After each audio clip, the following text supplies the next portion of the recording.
Classroom management is usually defined in ways that closely align with Kello and Kello's definition in secondary school teaching, which describes it as the teacher's system of establishing a climate for learning, including techniques for preventing and handling student misbehavior. Most definitions focus on negative actions and the term misbehavior, but they often overlook the challenge of managing disengaged students. This presentation will address that gap by focusing on strategies for managing disengagement. Disengagement can take on many forms, but typically includes one or more of the following behaviors: little or no interest in classroom activities, lessons, or schoolwork, avoidance of classroom tasks, inattentiveness, failure to complete assignments, low motivation, or passivity. This can be caused by a lack of relevance in the material or challenges with understanding it. Studies suggest disengagement is influenced by personal, social, or institutional factors. Although disengagement may not be classified as disruptive behavior, it still requires attention. Studies estimate two-thirds of teachers report disengaged behaviors on at least almost daily basis, and 20% of students become disengaged each year, often failing to regain their academic footing. When asked to rank classroom behaviors by their level of difficulty to manage, 38% of teachers reported that disengagement was the most difficult, followed by low-level disruption and aggressive antisocial behavior, tying for second place. This suggests that disengagement is a classroom management issue worthy of attention. Schussler suggests incorporating the following three components into every classroom to engage the disengaged. First, ensure that there are opportunities for students to succeed. Second, verify flexible avenues exist through which learning can occur. Lastly, make certain that students are respected as learners because teachers convey the belief that students are capable of achieving academic success. In the American School Board Journal, Susan Black listed 8 big ideas to follow in order to improve instruction and engage the disengaged student. They are as follows. Vision. Students take responsibility for their own learning by setting goals and assessing their progress. Students are motivated and enthusiastic, approaching problem-solving, understanding, and deep thinking with joy and passion. They engage in both independent and collaborative work during their learning process. Tasks. Tasks should be challenging, authentic, and multidisciplinary, requiring collaboration with families, peers, and mentors. This approach ensures that the tasks are complex and relevant, aiming to engage students more deeply by relating to their daily lives. Assessment.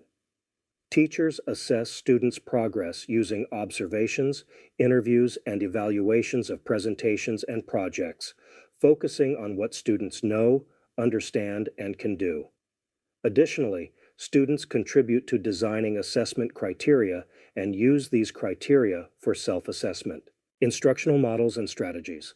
Instruction is highly interactive, with students teaching each other and teachers learning from students. Strategies used include individual and group summarizing, exploring multiple perspectives, building on prior knowledge, brainstorming, Socratic dialogue, problem solving, and team processing. Learning context.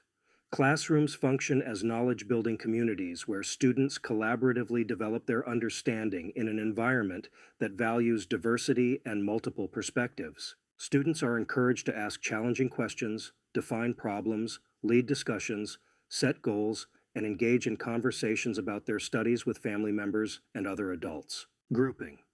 Students work in small, diverse groups that vary by gender, culture, ability, age, and socioeconomic background.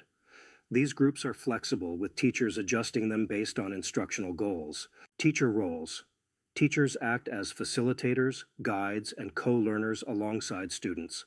They collaborate in exploring and investigating, while creating enriching environments and learning experiences. Student roles.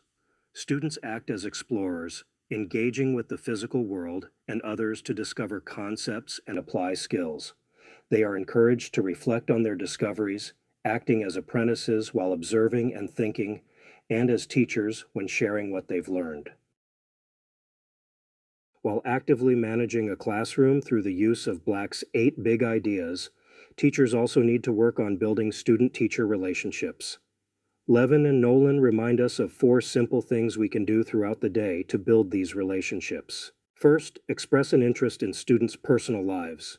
This can be done through shared interests in music, art, hobbies, or sports. Ask students how their weekend was or inquire about any events in their personal lives. Second, treat every student as an individual. No 2 students are the same and should not be treated as a collective whole. Treat each student with respect. Unfortunately, we live in a society where the prevailing ideology is that respect must be earned. This fallacy couldn't be further from the truth. Respect should not have to be earned by anyone, regardless of their background or beliefs. When we tell each other that respect must be earned first, we are at an impasse. 2 individuals stand before one another, each demanding respect before offering it in return. Lastly, be fair. Nothing can turn a student against you more quickly than showing bias and not treating every student equally. In closing, consider this statement by Wong and Wong from the first days of school. You can accomplish anything with students if you set high expectations for behavior and performance by which you yourself abide. A student will rise to the expectations you set for them and to which you hold yourself. Engage with your students, and they will engage with you.